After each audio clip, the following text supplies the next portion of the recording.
Hello. Hey, friends. Welcome to Black Metal and Brews. We're just going to get the YouTube, or we've got YouTube up rather. We're going to get Instagram set up, and then we're going to do it. So, getting this. You may be able to hear some people cheering in the background. They are so excited that I'm back that that they're just applauding and hooting and hollering in the streets.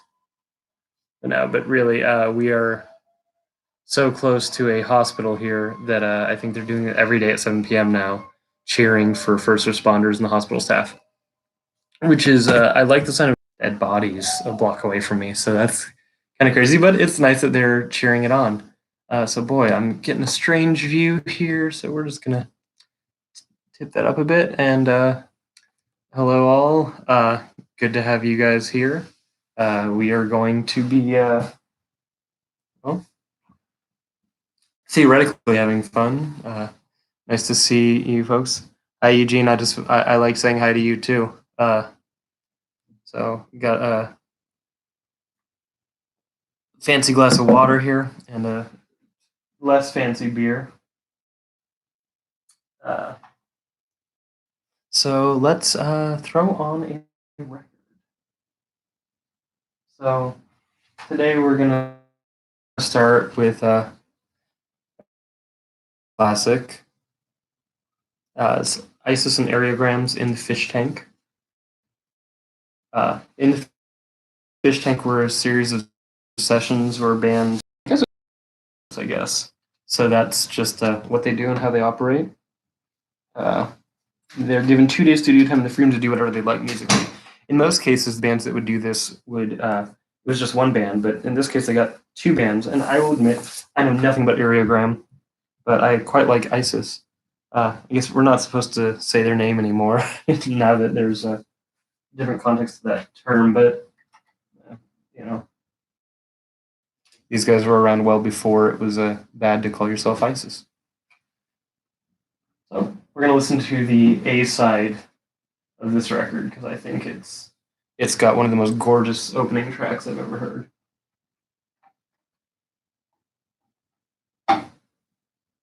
So crank the volume and hopefully you'll be able to hear it.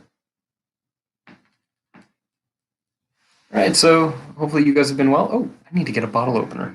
Let's see, it's like take 3 days off and suddenly I forget everything I ever learned.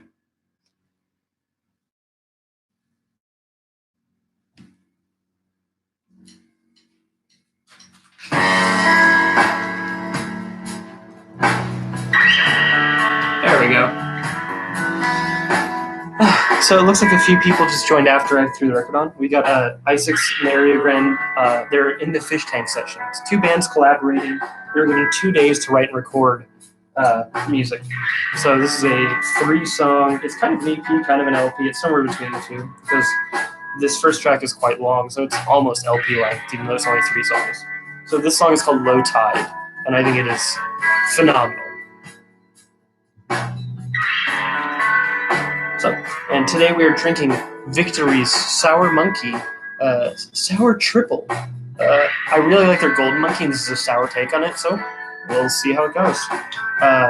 My friend who runs Caligari Records, great label, I almost played one of his tapes tonight, but I realized it was 40 minutes per side of the tape.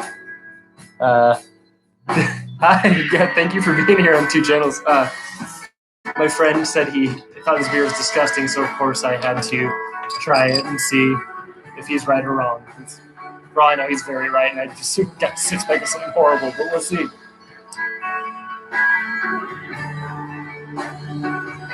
So,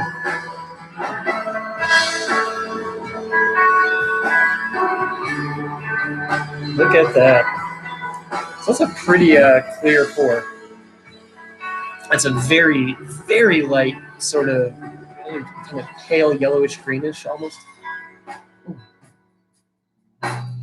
yeah, it definitely has that tart smell. It almost smells like it's got like that Granny Smith sort of tartness to it, at least on the nose.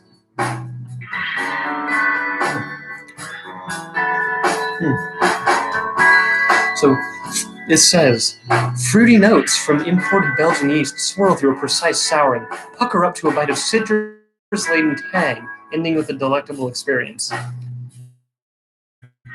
Okay, sure.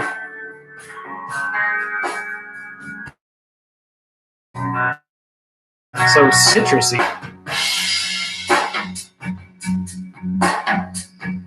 So it's really cool to hear this band that is usually so big be so minimalist here. Especially knowing there's a whole other band working with them, like it's crazy. The singer is definitely the singer of Ariogram, not Isis in this song.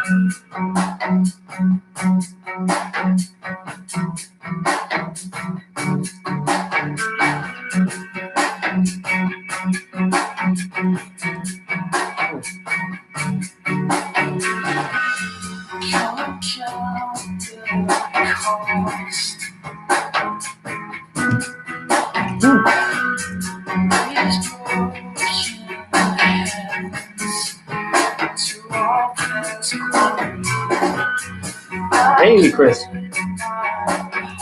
This album is called In the Fish Tank. It's In the Fish Tank 14. It's part of a series of In the Fish Tank sessions. This is the Isis and Ariogram session. So.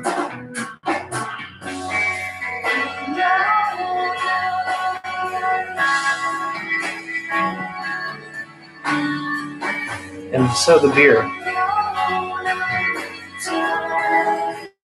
I see it's not really leaving much lacing in the glass yet because I haven't gotten low. I feel like this one may leave a good bit of that though. The head just went away like that. It's very fizzy. It's almost like champagne-y. I'm also uncomfortable with the term delectable. I think it doesn't describe anything. And while things may be delicious or good, delectable almost feels like it's like there's like an implied mustache twirl when you say something like that. It's just I don't like pretentious packaging and sales language, but I also think that there's a degree of sometimes people are like, oh, we're straightforward, you're straight to the point, and that can also be its own weird roundabout way of being an asshole marketer too. So, I mean, I'm skeptical of all of it. Just tell me why you made it and what you want it to be, and that you're proud of it. Be honest if you're proud of something, but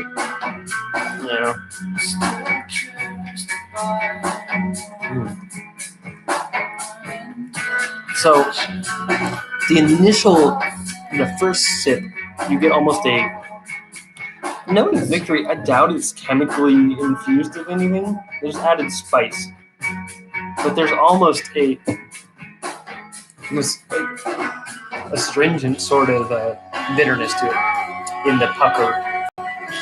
Yeah, it does kind of feel like that sour sugar that you get on like a Warheads candy. So I can see why that'd be off-putting to people. But it mellows out really quickly on the tongue, and it's really actually quite nice. But I do think I prefer the regular Golden Monkey, to be fair.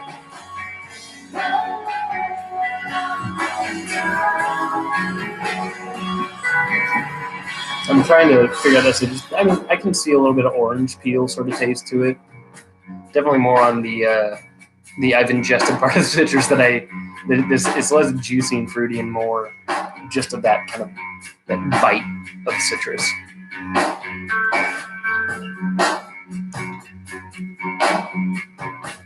But yeah, I think this song is really cool and that sort of meditative bouncing sort of thing. Hello. Hi. Hi, fans. So Autumn, Eugene was here a minute ago. I don't think he is now. But no, Eugene's not here. Bitches. Yeah. Not you guys, just Eugene. Yeah, Eugene's not even here to know that he's a bitch. Shameful. Eugene's one of our best friends and plays keyboards in the band with us. So, but we're having one of the best days we've had of lockdown. We got to spend a couple hours on a Zoom call with some of our friends, which I thought was really neat. Getting to laugh at people's dogs. And hey, Nina, good to have you here. Autumn just popped in and said hello, but you've missed her because she's now not popped in to say hello, obviously. But you can pop in and say hi again. Nina, my friend who got Bernie things from you, Bummer Culture Nina Bauer. Hi, Bummer Culture Nina. See, yeah, Autumn likes to say hello. Well, we're having a social day. It's a good day. Yeah, we got to see some of our friends. I did a small grocery run at the bodega, which is how I got this beer, and other things. It's nice to have little treats. Try to make life a little more enjoyable.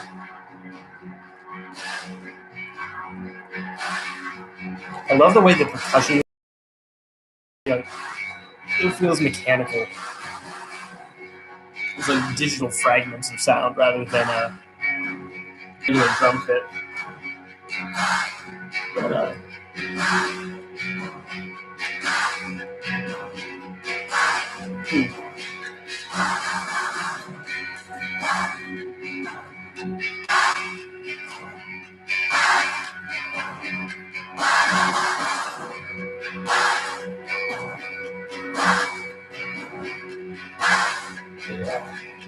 So I'm trying to read up for more info on this.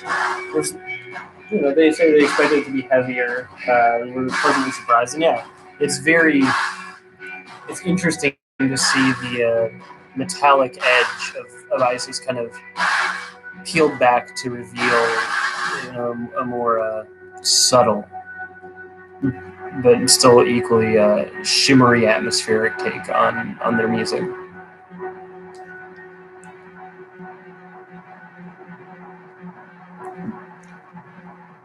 And then the other track on this side of the record is called Delial, Delial. I don't think that's a word. It's like denial, but with a deli. It's when you can't go to get a sandwich, perhaps. I don't know. I'm not clever enough for this, and I'm also not informed enough for this. So we're going to go with, it's probably something much more beautiful in meaning. But, yeah, so a little more of the regular Isis sort of, post-metal, kind of chunky, mechanical sort of thing. Isis is American, whereas Areogram, the other band that's playing with them, and this is from.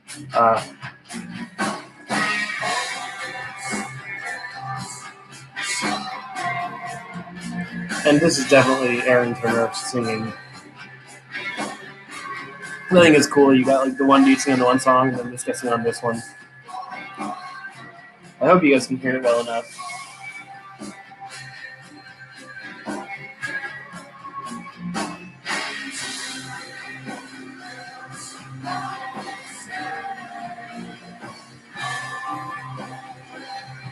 So I know that at this point, this is like our third or fourth Saturday of lockdown. I don't know about you guys, but very strange times. How is everybody holding up? Do you feel different than you felt at the beginning of this? More comfortable with it? More afraid? I mean, all of the above is the answer here. But yeah. Knew someone at one time that liked ISIS. I got an ISIS CD on a whim in a Best Buy when I was like still a teenager. I'd read a review of their music and it seemed interesting, and they put out some music on Ipecac Records, and I was a huge Mike Patton fan in high school. So I thought, well, if Mike Patton's given a cosign on this in any way, I should check it out. It's a lot of the time it's too listen to ISIS that much. In much the same way that technical death metal is, where I know it's good, but a lot of times there's just too much happening. But unlike tech death, ISIS tends to just be layered and thick, and it almost feels like, I want to say they're a 6-piece band, but sometimes maybe they're 7 even. It feels huge. Whereas some bands have a lot of people and they're not doing a lot of things, it feels like every member of that band is playing 2 things. So it's just very dense, and maybe that's the production too.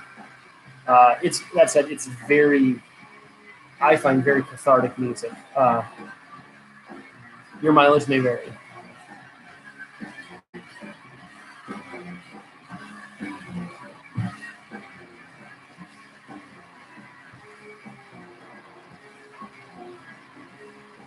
But I know that all of this is a little lighter than I'm used to hearing from them. So on this recording, ISIS was 5 people, so maybe it was 5 piece. But a lot going on in their music usually. But they're released. I had their record called Panopticon and Oceanic, and the last one, the name of which I always forget. They were all quite good records. I still have Panopticon and CD, but I sold the other two to help pay for a move. And I miss them. They're good albums, and I like to pull them out sometimes. Still got this one, though. That's nice. Yeah. Even the Fish Tank series is interesting in general.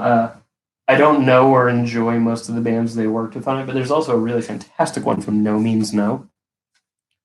And I think No Means No is just one of the coolest, most fun bands I've ever had the chance to see live. So if you're into that sort of a thing, they do an interesting one. I think that's where they do a cover of Would We Be Alive by the Residents, which I think is just great, because if there's any band that should be covering the Residents, I think No Means No is able to capture that vibe. And so I've got a comment on YouTube saying that you get ISIS, Cult of Luna, and Yezu confused. I can see that with some eras of ISIS and Cult of Luna, but Yezu is really a different beast from those, just in that it's much hazier. The compositions are much more stripped down, and he never is yelling in that music. He's just singing that with a grain of salt. Let's see. I'm kind of playing this by ear based on who's watching and all that. So let's see. Let's get a little gnarlier. We got a 7-inch here that I had set aside for my 7-inch show the other night, and didn't end up getting in the mix. So we are going to listen to both sides of the this wonderful Vastum and Spectral Voice split. There's no A side; it's just music. And oh my gosh! Okay, that makes sense. It says list of members on this, but it makes it out like they're all members of one band, just like the names of the members of both bands. But Vastum is one of the gnarliest, ugliest bands I've ever seen live. So I had to have this when it came out. So it's cool. It comes with like a little mini kind of like zine style poster insert. That gnarly ass artwork. That's much more of a Vastum looking thing than a Spectral Voice thing. So yeah, it came out on Dark Descent Records. I think it was last year, maybe 2018. My time has been really weird to me. I don't know about you guys, especially lately. But so let's see. Does it say in here what years came out? No, it does not. Okay. Well, we're gonna listen to the Vastum side first. This song is called "Gagging on a Gash." That sounds about right, doesn't it? Sounds intense. Now, I don't listen to a lot of death metal, but I think Vastum did it right. Very ugly. 2 singers, and the incredibly talented Layla Abdul Ralph is playing guitar and singing. And then they also have just a standalone singer whose name I forget, and he's also just disgusting, like in the best way. Yeah, Vastum is killer. Saw these guys live at Migration Fest 2016, and it was one of the filthiest things I'd seen. They do not get the attention they deserve. I guess to my mind, just being on a label isn't enough. Like this should be a much bigger name in death metal than they are treated as.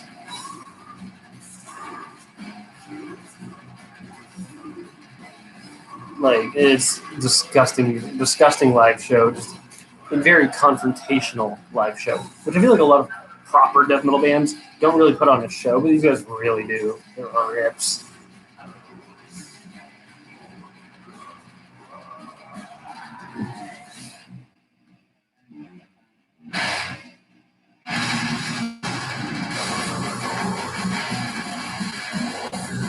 And I love that just huge amount of reverb on the vocals. They're just like shouting in a cave. Oh, Joel has joined us on Instagram. Hello, Joel. Yeah, it definitely got that grave quality to it. Man, I used to love Grave. I don't dislike them now, mind you, but like that was a very high school band for me. Like Grave and Obituary were two of my earlier death metal loves.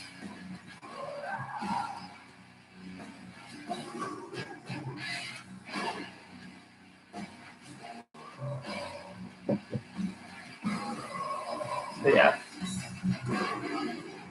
this is, you know, I don't think anybody thinks that Vastum is reinventing the wheel, but I do think you've got to acknowledge that they're great at what they're doing.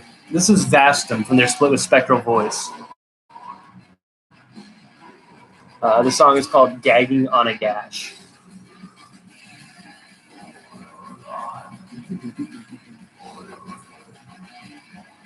Yeah.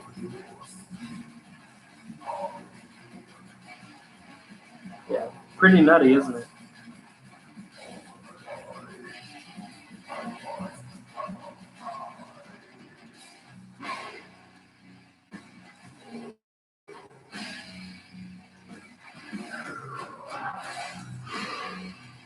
Yeah, so I can see why my buddy doesn't like this beer as much. I don't dislike, but I think it is Shelby that does vocals in this band, isn't it? Shelby Lermo, is it? Uh, yeah. The weird beer is it's fine. I don't dislike it, but I don't love it. I definitely don't think another 6-pack is in my future. But I'm glad I tried it. Next time I will get the regular variant of the same beer, the Golden Monkey, instead of the Sour Monkey. It's weird to me how sours have become a new trend in beer. Not because that's a bad thing, but because I feel like a lot of my friends would kind of give me shit for liking sours for a while. Uh, which like it's just you like what you like. It's not like a good or bad thing. And it's weird also that like why would taste be a trend?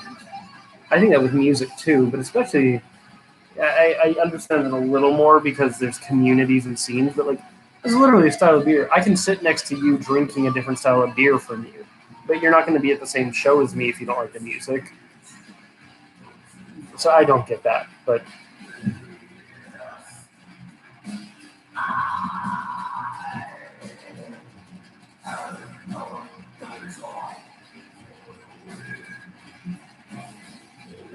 sour proliferation, yeah, there's just suddenly the market is full of sours, and I don't think it's a bad thing. But I think the beer, like many, is probably going to be a byproduct of breweries who are still plenty talented, hopping on a train to hop on a train, and they could have made a better. I think they could have made a better sour trying to go from a new blueprint rather than taking something that already exists and trying to make it sour. If that makes any sense. Um, just like everybody did with IPAs and double IPAs and imperial lager, this and all that. Uh, there's been all these trends, and then there was like the sessionable ale thing for a little while. It's not It's not that any of these beers are bad. In fact, I like most styles of beer to some capacity some of the time. But just test it out, try it out. Don't try to rush into something, and don't try to force it.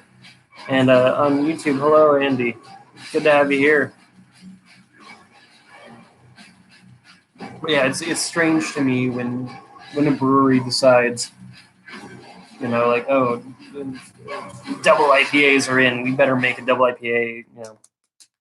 Like just for one, you should have already had one because you should be experimenting as you go. And two, like, make sure that it's fully fleshed out before you launch it instead of just trying to get it to market as quickly as possible. Because wouldn't you rather have maybe fewer curiosity buyers and more consistent buyers? So now we're going to listen to the spectral voice side of this 7-inch, which is called Katabatic Death. Now, I'm not really sure which side of the spectral voice blood incantation thing I'm on personally. I like both bands quite a bit. Uh, I don't think that either one of them is saving heavy metal because I don't think heavy metal needs to be saved, but I think they're both quite good. In 2014, a friend of mine in Colorado simply said, "Hey, you need to listen to Spectral Voice." Blood Incantation wasn't a thing yet, or maybe they were. They were, but I didn't get their tape. But I got they taped this simply said the Spectral Voice, and it was really good. It was really good. So this is them now. It's a little different now. They've picked up the pace a bit, but they're still quite good.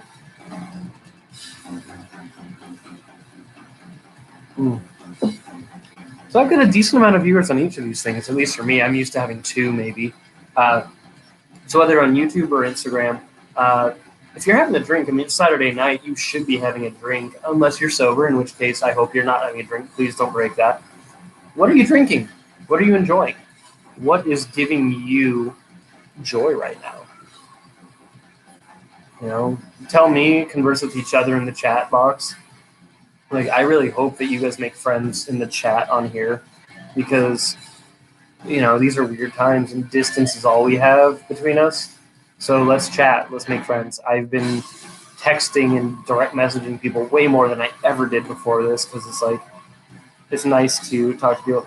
PBR is a fine drink. It's budget friendly. I've had my share of them, especially as the chaser to a shot in a dive bar. You know, you get a terrible shot of well whiskey and you need a PBR or a Miller High Life or something to throw that down with.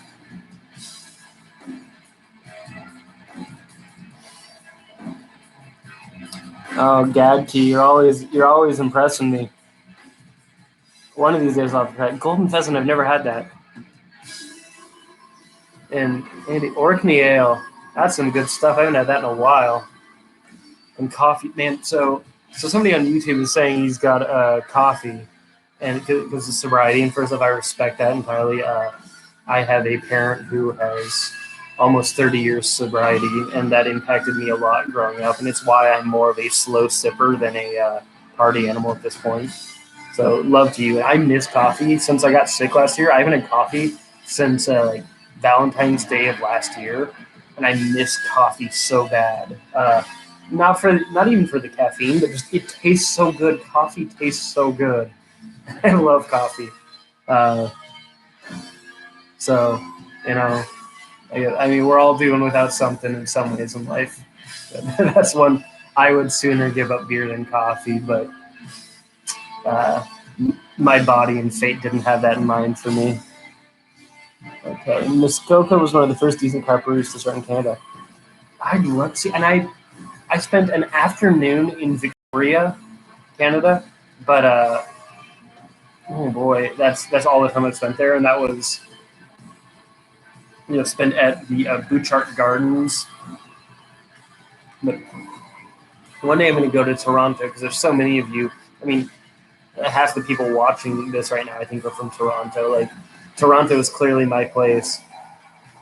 And so I've been asked on YouTube by my dear friend Andy from Fragile Branch Records. I did have to cut beer out for a while. And it's not that it's being kinder to me, it's that everything is being kinder to me right now, for much the same reason I had to give up coffee.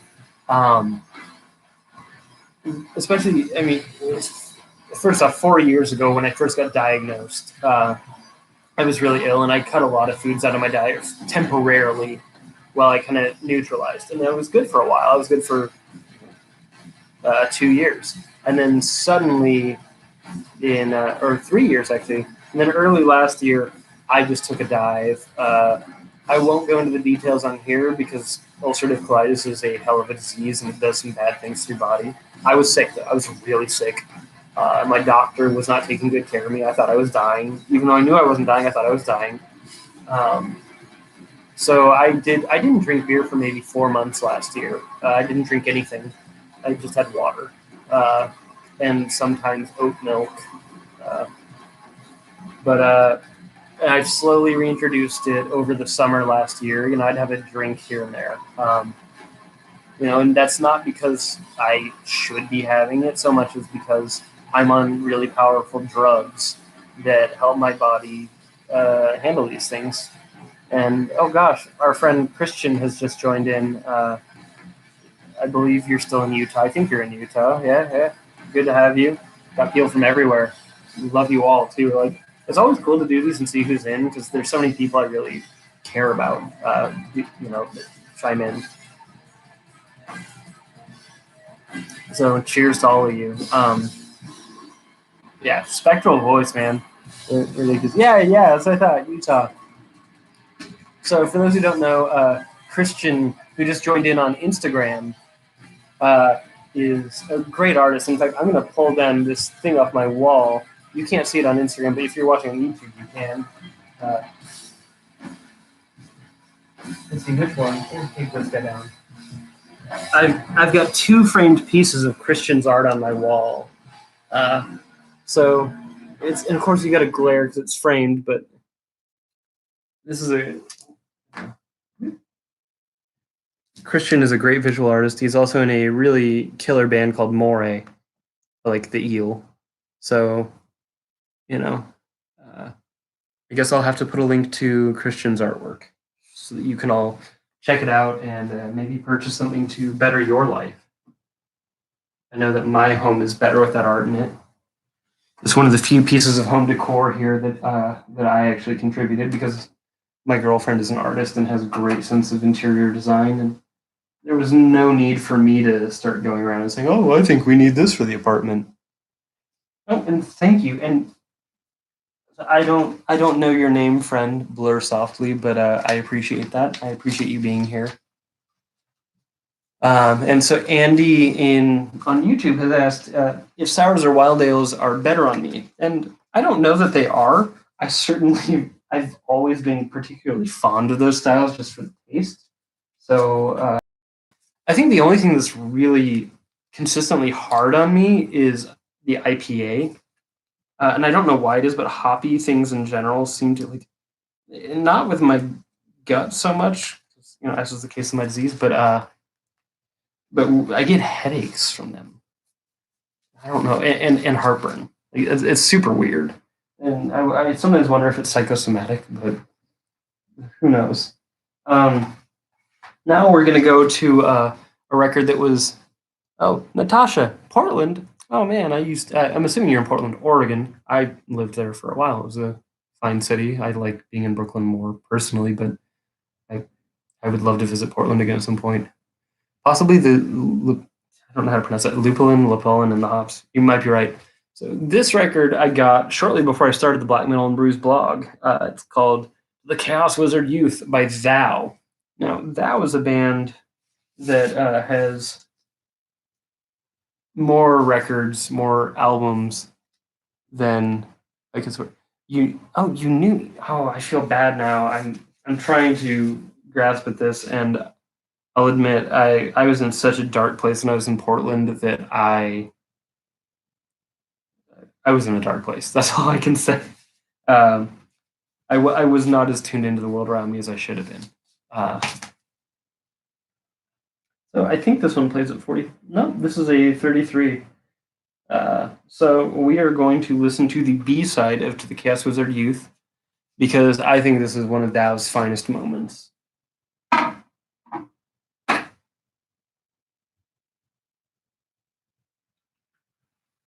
This is one of the few 10 inches in my collection. And look at that art. Some cool stuff.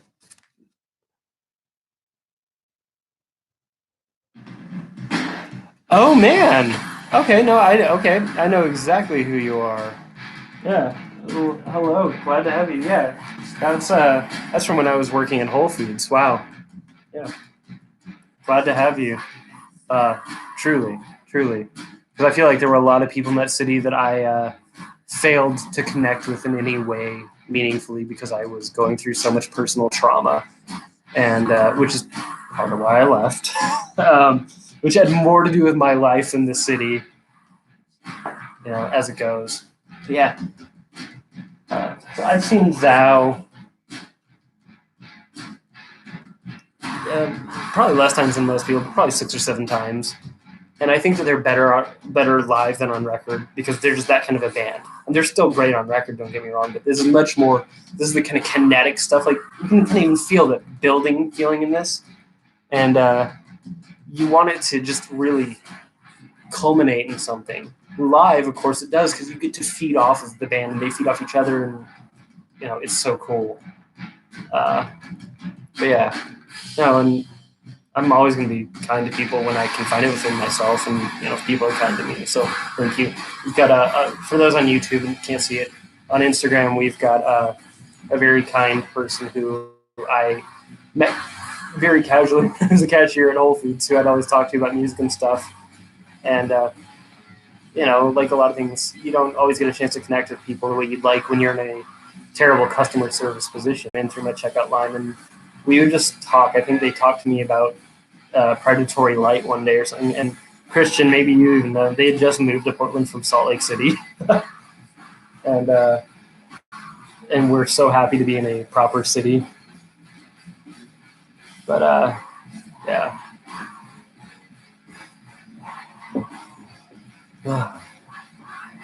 So this beer, as it sits out, I have to say, that weird, funky bite and pullback is improving. It's kind of mellowing out.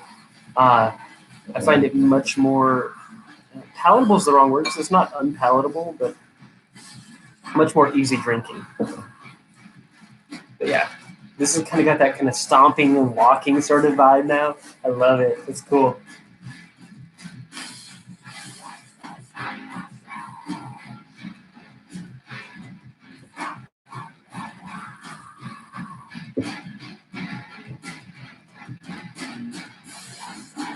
Yeah. And this is interesting to me too, because like that was such a riff band, but this song is such a drum song. Yeah, as in Joel on Instagram, you are kind of the chick that talks about that. That sounds about right. Disaster is what's up, to be fair. And Andy, thanks for being here. Have fun with dinner. Yeah, this is just such a rager of a song. But the song after this though is the song that Thou opened with both the first 2 times I saw them, and I think that made it my favorite song of theirs, and it still is, to be fair.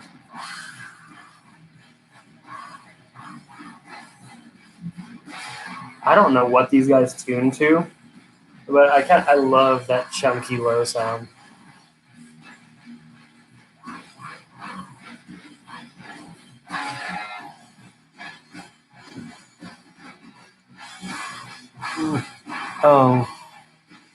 Oh man, that's right. You're in Provo. The second I said you probably know these people from the SLC, I thought, I'm like, oh, you're in Provo, aren't you? Yeah. No. Oh my gosh. So Utah, can't imagine it being a lot of fun there, but they tuned to Z standard. Oh man, that must have been a fun tour. The Celestial Lineage tour with Wolves on the Throne. So I've only seen Wolves twice. The first time was when my band opened for them in 2008. When they were still kind of a new thing. And the second time was Roadburn in like 2016 or 17. So 2 very different experiences. They went from being a band that could command about 100 kids to a band that was playing a 3,000 capacity room and filling it.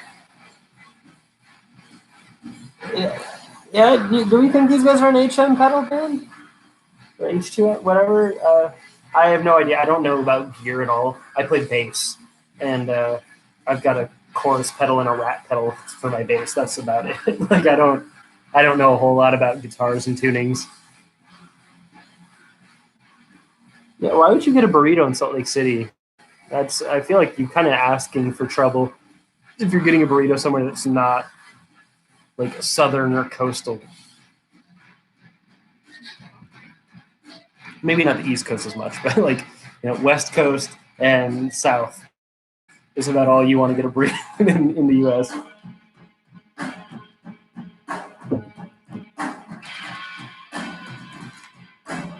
Okay. Yeah, as I said, this is such a drumming song.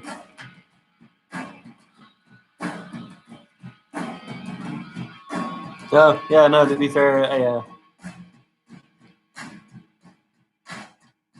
okay, that's an interesting take that Wolves in the Throne Room lost their dirt. But yeah, no, the first time I saw it, I will say they were. You could not see them. I was front and center watching them because like I was like so starstruck. Like my band gets open for a band I know the name of and listen to. Like that doesn't happen in my life. You know, and there was so much smoke I could barely see them, and I was the person standing in front of the stage where they played. So that was kind of crazy times. And then seeing them later on, it was a little different. You could see the band. It was less of a smoke machine set, you know. It also you could hear them a little better too. But to be fair, I probably also enjoyed the earlier days more.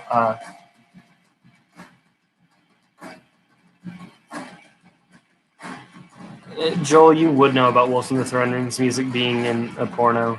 I don't know anything about that. That's not a world I'm from. That's really funny. That would just play straight. They would. Okay, that's so. If you're watching this on YouTube, my friend Joel on Instagram is just talking about Wolves in the Throne Room and porn. So this is my favorite Thou song. What a jam!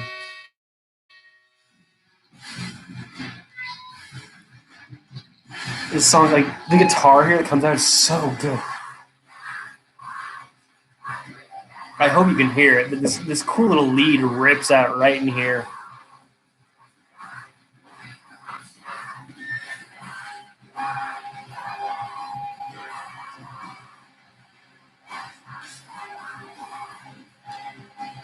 It's so quiet. I'm so sorry. I hope you can hear it at least. I think it's one of the coolest riffs in like sludge metal or whatever. But you know, and also I just gotta say Brian's voice is so cool to me. I've been, and not in like a bragging way, but I'm a little biased because this is kind of how I do my harsh vocals when I'm singing in a band. That kind of throaty thing, none of the metalcore perfection thing. It's just like it sounds like a human actually just raw screaming, and I love that. I love that more thing. Oh, they did they? Oh, so Christian, you saw them when they did their cover of The Chain, did you? The second time I saw them, they covered Sabotage by the Beastie Boys, which was really fun. Another time I saw them, they covered something by Green Day. I don't know Green Day though, so somebody had to tell me that they covered. But then the best thing I ever saw Thou covered, and it's on my YouTube channel if you want to watch. Thou covered Duran Duran's "Ordinary World" at Migration Fest 2016, and it was one of the coolest things I've ever seen. I loved it so much.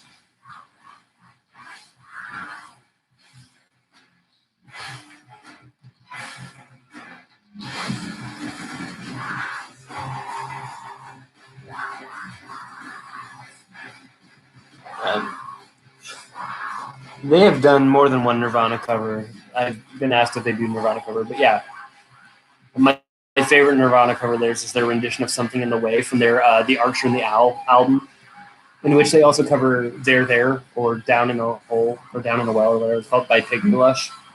"Down in the Well," or I forget the name of it because I always call it "There There Now," or "In a Hole" or something.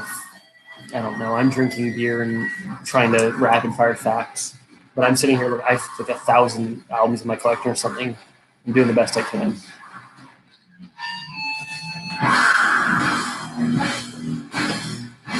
I love that kind of bouncy.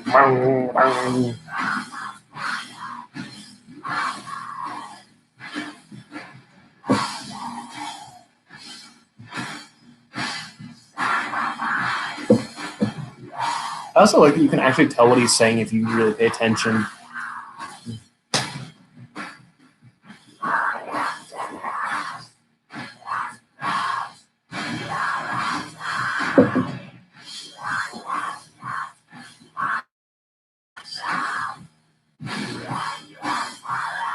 I love it when they're just brown noting it there. It just feels like they've detuned their guitars.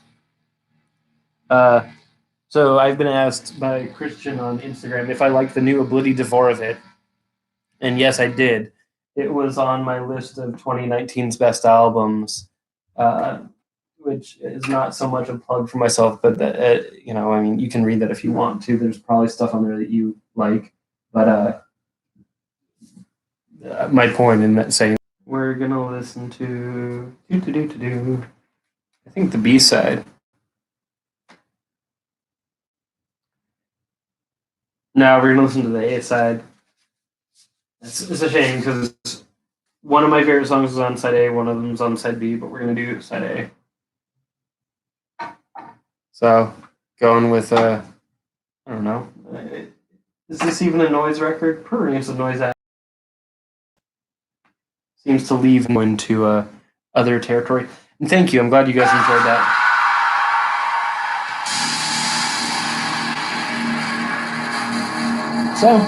So glad to have you. And, trying to make a nice social thing when times don't allow us to connect face to face. So, yeah.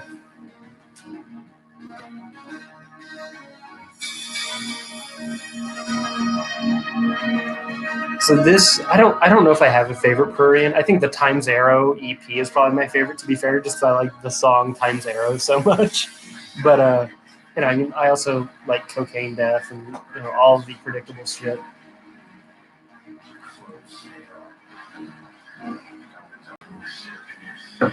So I finished this beer. As I said earlier on Instagram, I'm gonna go get another one of the same thing. Gonna just be pounding our way through a 6-pack.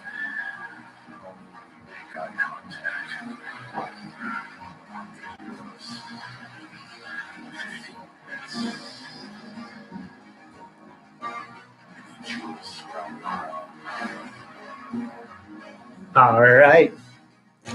So there we go.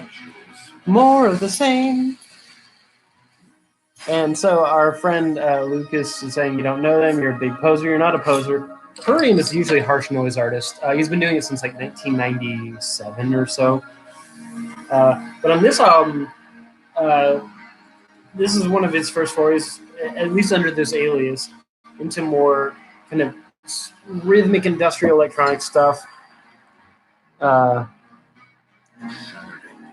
it's very, some of it probably unintentionally overlaps with that new synthwave trend, but it's different. There's lots of very creepy, inward sort of dark electronic music on this one.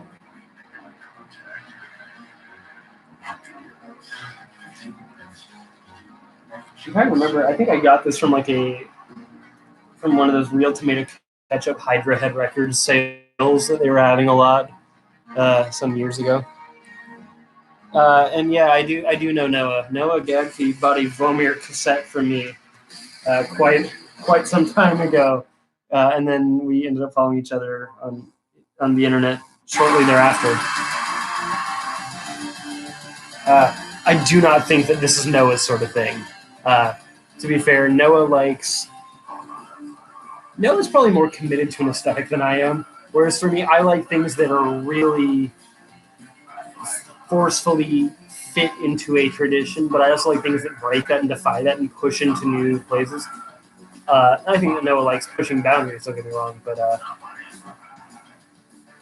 I think with noise and stuff, like he's much more into kind of like some of that mincecore grindy stuff, whereas I'm probably not on the level enough. Like this is very untrue. Hi, good to have you here. I don't know if the world knows your human name, so it's good. So our friend ALN from Nismore has joined on Instagram. Good to see you. Love you to bits, dude. We're doing a Black Metal and Blues video. Frozen Niagara Falls is quite popular, but who has 3 hours to sit and listen to an album? No, I mean, actually, to be fair, I usually do. Yeah, no, no, it buys a lot of tapes, I think, but so do I, to be fair. I didn't dislike the Vomir tape. That was part of my big purge when I was trying to move out of Florida. And so, for those on Instagram, if you're not already following Holy Doomed Black Metal, who just joined the chat, that is Ms. Moore ALN, you should follow him. He's making some really fantastic music. One of last year's best albums, and he's also a member of Hell, who's another one of my favorite bands. So we listened to Hell 3 the other day in here, and I got all sentimental because I think that's a perfect album. Yeah, see, big love. So you guys should go follow him if you're not already. As we're sitting here listening to Prurient, this is like so far removed from that, but yeah, I think this is a really interesting record.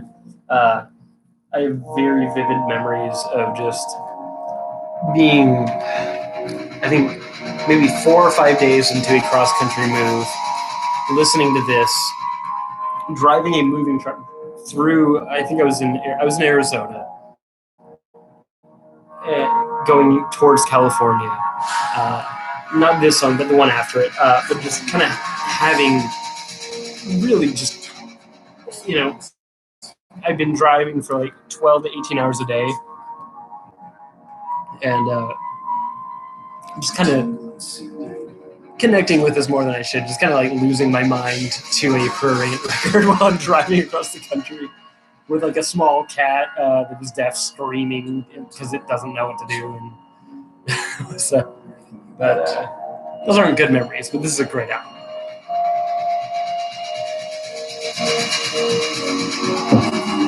And so, with boy, yeah, no, it's good to see like the whole Toronto contingency knows each other now, or maybe you already did. But so for ALN, if you're still in here, I know people come and go, no judgment. I found I found that split cassette with Marcus Laponte's old band recently. Because I've been like going through my collection. Still got the little stamp on it and everything. There's probably 3 Ashquill albums released, much like how all that Departure Chandelier stuff's just been coming out, and it's all recorded like 10 years ago. We're just like, oh, we'll put it out now. Like, I don't think Dominic Furnow is in a hurry to put out new material. He's just recording it, and he'll release what he does.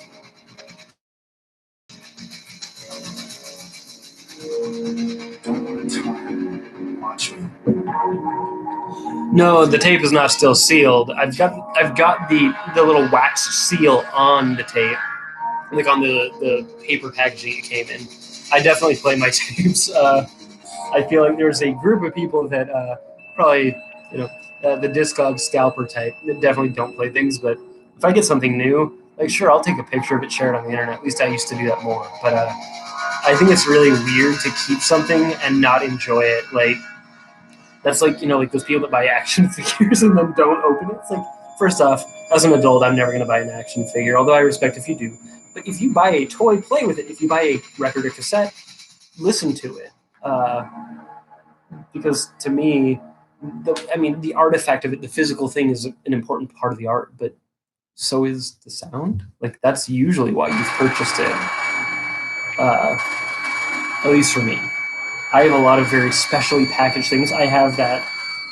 I've got that crazy Neurosis box set with like 12 records in it, and I've listened to them. I have the Hell box set that either Nate at Eternal Warfare or Mateo put out.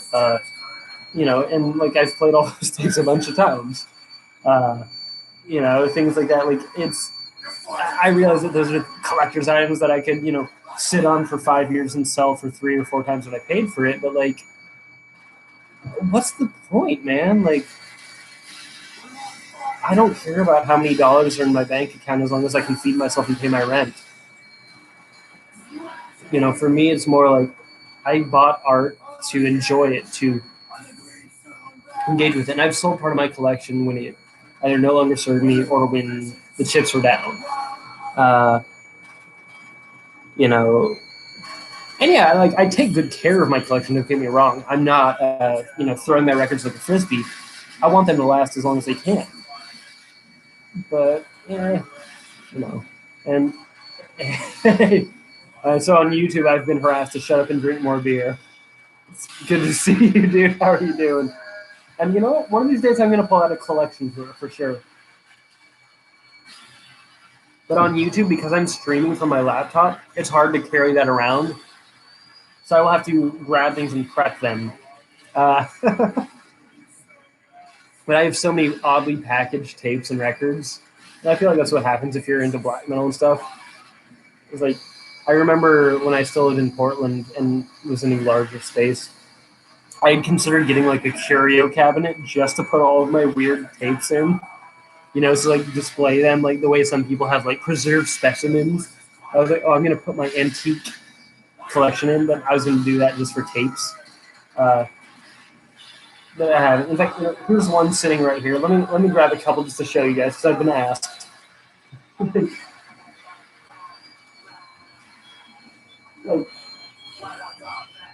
So here's a couple that were just sitting on top of the stack.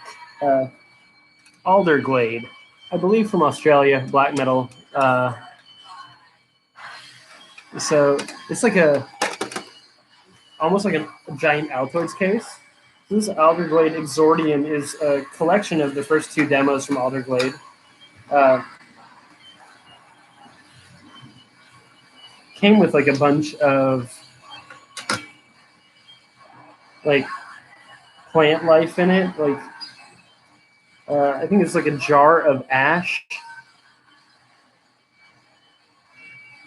and and then of course like a little booklet with lyrics and explanations and stuff. We'll go into that more later.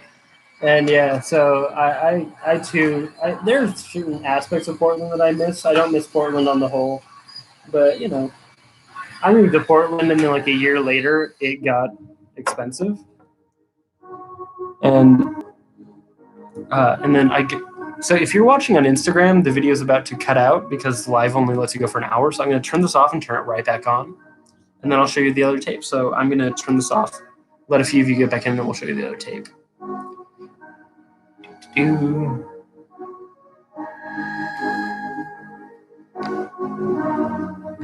So if you're watching on YouTube, thanks for being patient. I'm just getting Instagram back on. So this is a brutal song. He's talking about shoving a tree branch through somebody. No big deal. And yeah, the Ashes Against the Grain box set, man. I don't have any fancy Agalloch editions. I have a record that you can only buy at their album release show for their last record, because I went to that.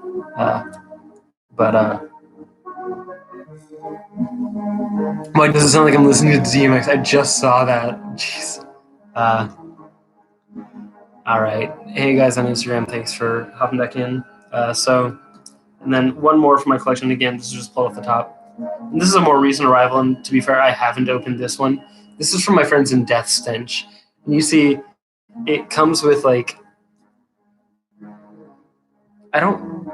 maybe it's incense. There's a bag of something, and then a candle and a tape with a sigil on it. So, in fact, let's open this up right now. Death Stench are good friends of mine. They're actually the people who printed the Black Metal and Brews t-shirts that I made some years back. If you want one, let me know about it. There was a Black Metal release that came with a vial of Benny Hinn holy water.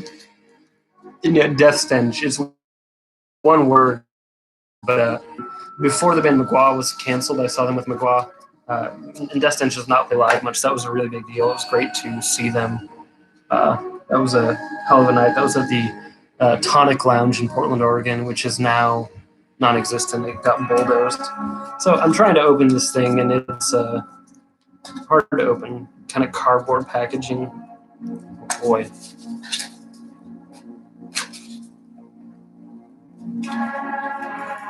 Okay.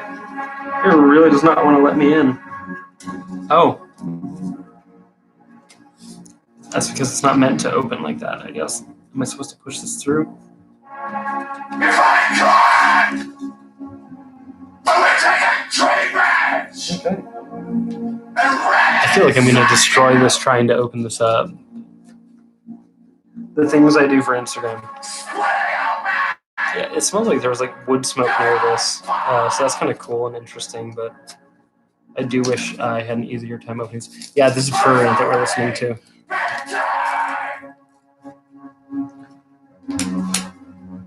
And so if you're joining in live and you've missed the name of something that I'm playing, just ask, and I'll gladly tell you. And if you're not, if you're watching this when it's not live, there's going to be a description in the YouTube, thing with all links. There we go. I got it open and I didn't tear it open at all. Oh, I did a bit. Oh, there was a thing I should have pushed back. Oh, jeez. Well, okay, that's actually clever. They have like a little toothpick in this that is meant to hold it in place, but I didn't see that, even though I should have. So I've destroyed this, which is whatever. That's really cool and interesting. Awesome. And so this is the tape from Grey Sun Records. Again, our friend Mateo. And this is a live recording of the show I saw, November 17th, 2015. They have both Alan Jubin of Conate and Gnaw on vocals, and Billy Anderson, the professional audio engineer, as the other singer.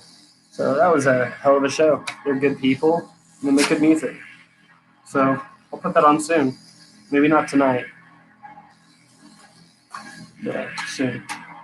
Well, I only kind of damaged this thing. To be fair, that was one hell of a tricky packaging thing.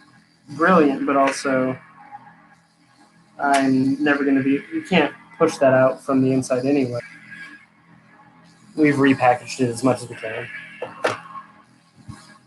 So, and that's that Prurient record.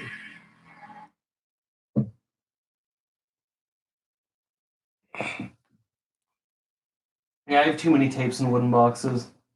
I think I have 2 or 3 from Yellow Eyes in wooden boxes. I got one from this band called Morphilla in a wooden box. The dude from Morphilla is a good friend of mine. So, these things happen. You just end up with all these, it's like a single little tape this big in a box this big. And I've, been told on YouTube you're enjoying the fireside chats. Glad I'm doing them now.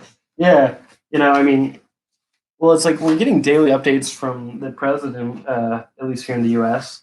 And I can't say they're terribly reassuring or hope-giving, but talking with our friends, having something that's basically like having a drink with someone that likes to geek out about music is kind of cool. And yeah, Lucas, that's what I thought. I thought that you knew Billy, but I also didn't want to assume. If you're watching on YouTube and don't know, Lucas Gadke is a great musician and does all these amazing things. So yeah, Blood Ceremony is well worth your time. And oh my gosh, begins with a V.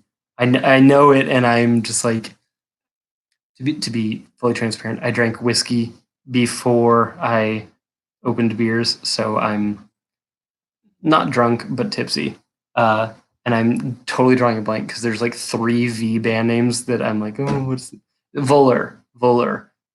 If you've said it, yeah, Voller is great. I'm probably not pronouncing it right, but VOLUR. I had the joy of meeting Lucas briefly at Roadburn, but we've also been online acquaintances for quite a while. But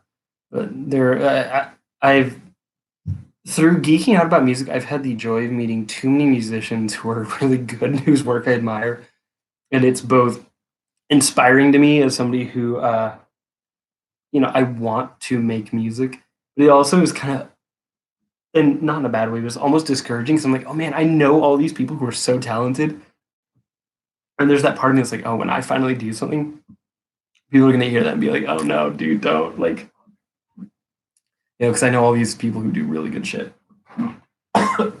Excuse me, I swallowed that beer the wrong way.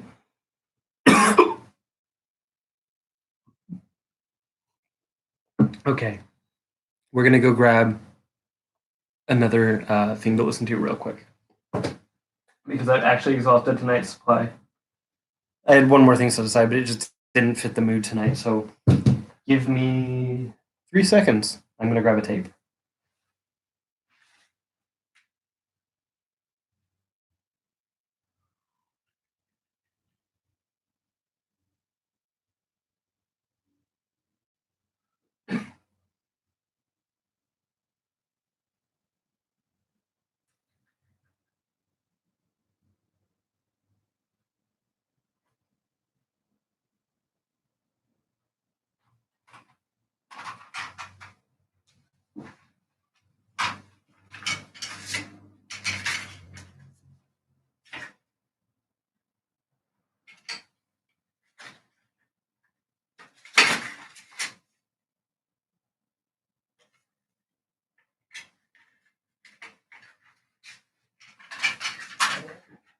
Thanks for hanging in there, guys. Just another second.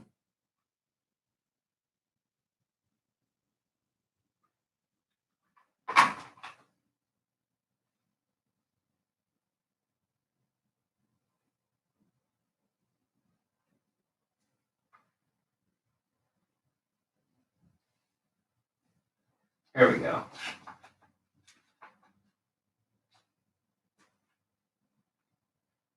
Oh, that's a shame. All right. Okay. So, because I mentioned it earlier, we are going to listen to the first Spectral Voice tape, in which it says, "The Spectral Voice.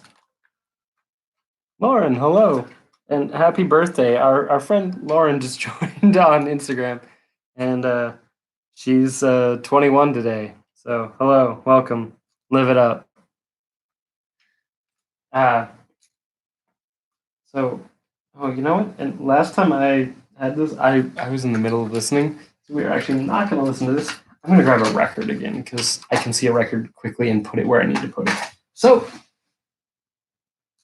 here we go. Quick grab.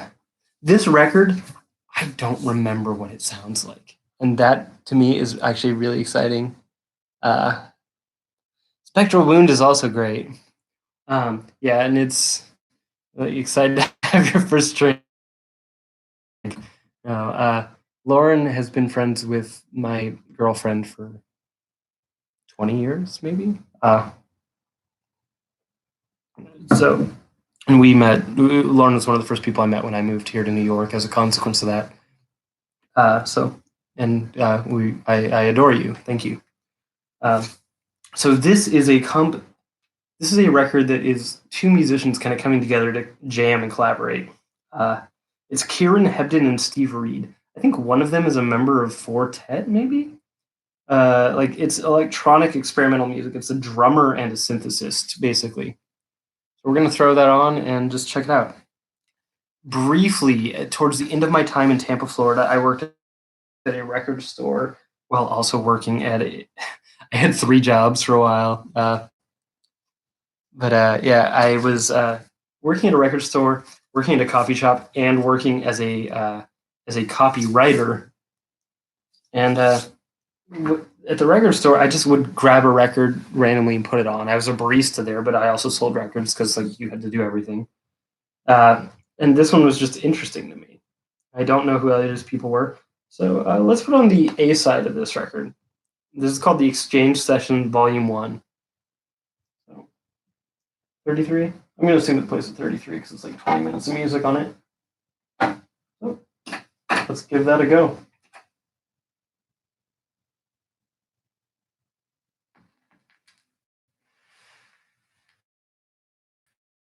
There we are.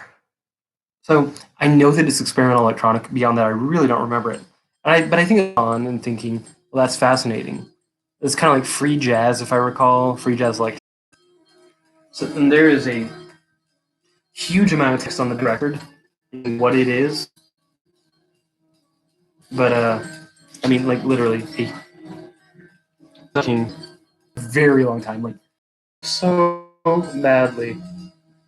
I mean, I have glasses, but they're not the kind that would help me with this. I didn't want to cut into my beer supply because I hope it's the end of quarantine because my birthday's in June 33, locked in. Nice food delivered.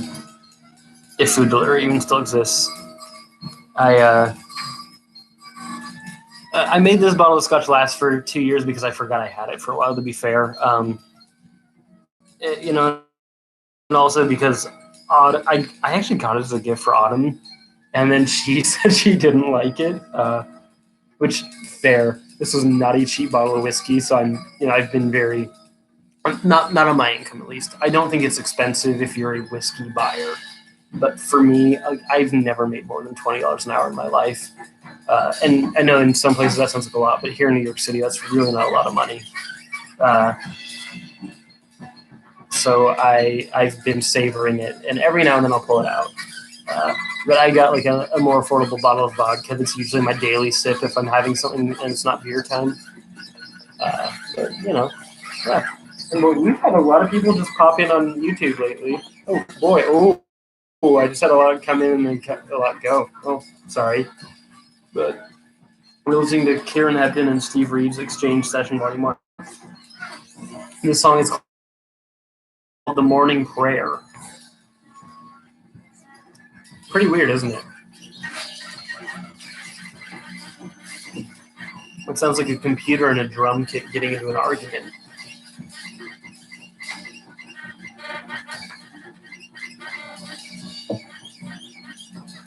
I think it's really interesting, though.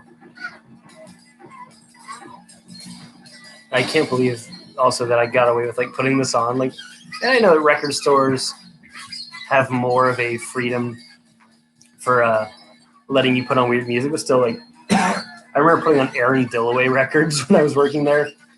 And again, this is in Tampa, Florida, which is not the most open-minded place. And there's no singing. I saw Diamanda Galas. I saw her live at Roadburn, either 2016 or 2017. I forget which year. And it was one of the coolest fucking things I've ever seen. Like, it was just her and a piano. And I can't put it to words beyond that. I was able to get right up at the stage and just really take it all in. And, whew, she's a force of nature.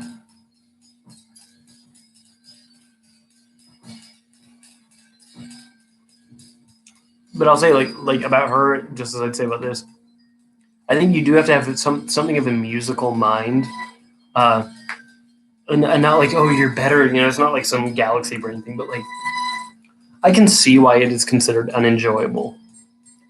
I can see why it's not fun. I can see why it's, by some standards, not good. I think it is, but I also know, like, that's why we're all humans and have different opinions and experiences. Yeah, okay, yeah, so it's 2017, yeah, because Lucas and I met at Redburn 2017, and yeah, that was so cool. That was right after I'd moved to New York, too. I'd been living here for about 6 months, and I wasn't even sure if I'd find a way to get to Redburn, and that's when they offered me the opportunity to run their social media, which Becky and Walter at Redburn are some of the kindest people I've ever had the pleasure of knowing, and that made it a lot easier when I didn't have to worry about paying for a ticket to go, and knowing that I'd have food to eat.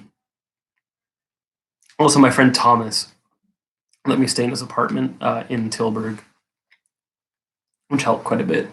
When you don't have to pay for lodging, the cost of travel becomes much more manageable.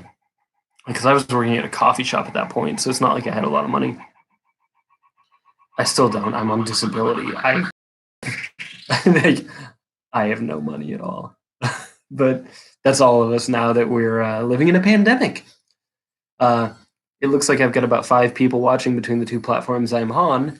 And what that tells me is that 1 in 5 people has lost a job, I think, in the US. So that means at least one of you has already lost your job due to this. And, and if so, my heart goes out to you because crazy times. So I'm not going to liken this record to it, although I think there's a kindred spirit. One of my favorite jazz records of all time is John Coltrane's Interstellar Space, and I feel like there's a real similarity in spirit to this and that. That just kind of it's not fully unstructured free jazz where it's uncomfortable, but it's also not following a pattern. And yeah, there was definitely karaoke at Roadburn, and I got to see Walter from Roadburn singing the Ace of Spades, which was so endearing. I love Walter so much. It was really cute. Is cute the right word? Can you call your friends cute? It was cute. But it was also really cool, like seeing dude just owning that tiny little room, just seeing the Ace of Spades, knowing how gentle and sweet Walter is, being all tough, Ace of Spades was so cool.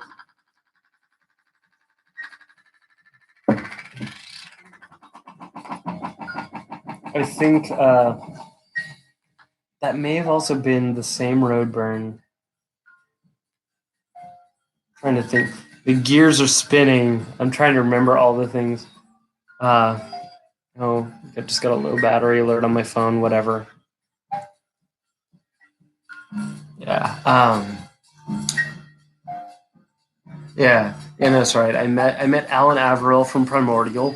He was standoffish but nice about it. But it was like, who are you? Oh, you're not in a band. You don't matter. Which I think is funny, and I couldn't tell if he was making a joke or not. But that's where I met so many good people that year. I got to meet David Tibet from Current 93. Meeting David Tibet was probably the coolest part of all of that. He was that 2017. That was 2017 because that's the second last time I went. And he kissed me on the cheek and said, "God bless you." And I'm Jewish and don't really practice. Like, I'm basically an atheist, but I'm not committed to it. To meet David Tibet was really exciting. And I met Carl Willits from Bolt Thrower, now of Memoriam. And he thought that I was the singer of some psych rock band that was there. And I was like, for a second, I wished so badly that I was, because I really wanted to talk to Carl from Bolt Thrower.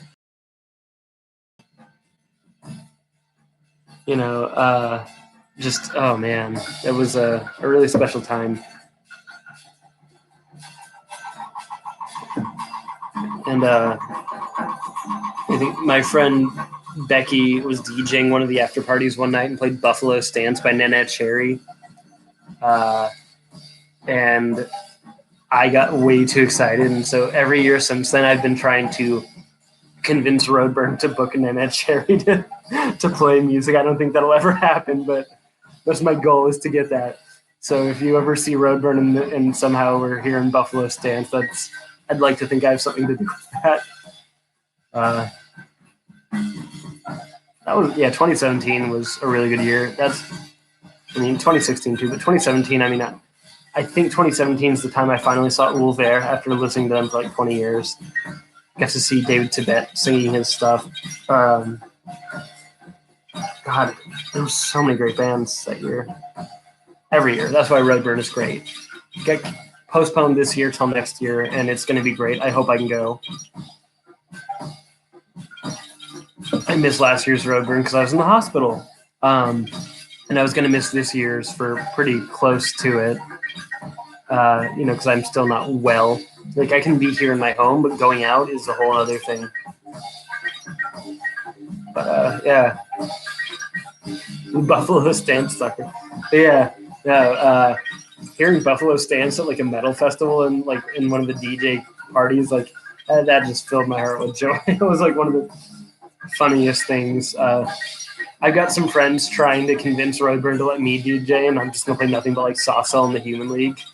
And I have the records in my collection. I could do it, but I don't think that'll happen for a lot of reasons. Maybe one day. Because hopefully everything will go back to normal, and we can all go out and see shows and have fun with our friends and be stupid after a show and have drinks and yell dumb stuff at the DJ. Wouldn't that be cool? Wouldn't that be great? I think that'd be amazing. I'm not even usually that reckless, but like I would get full on reckless right now. I would love to go out, be a complete idiot, dance till like 3 a.m, which is not something I ever do. And so on Instagram saying you can't justify festivals to see one band, and that's fair. I'm with you. For me, at least each year, Roadburn has at least 2 to 5 bands that I've never seen and never thought I'd see. The first year was Lugubrum. I like getting to see Lugubrum play live was so huge for me.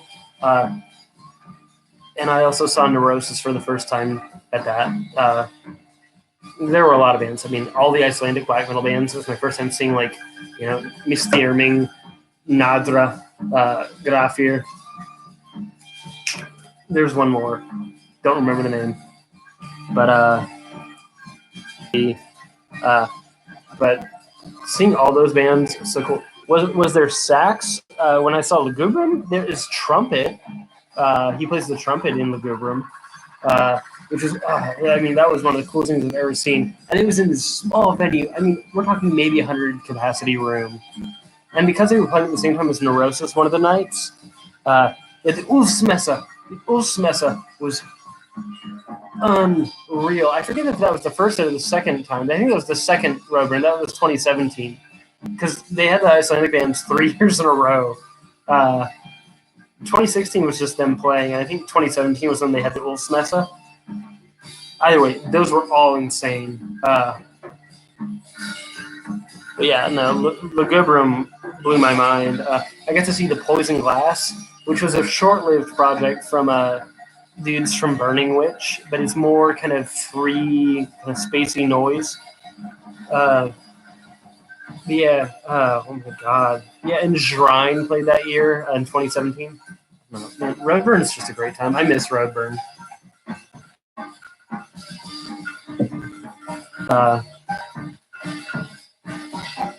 So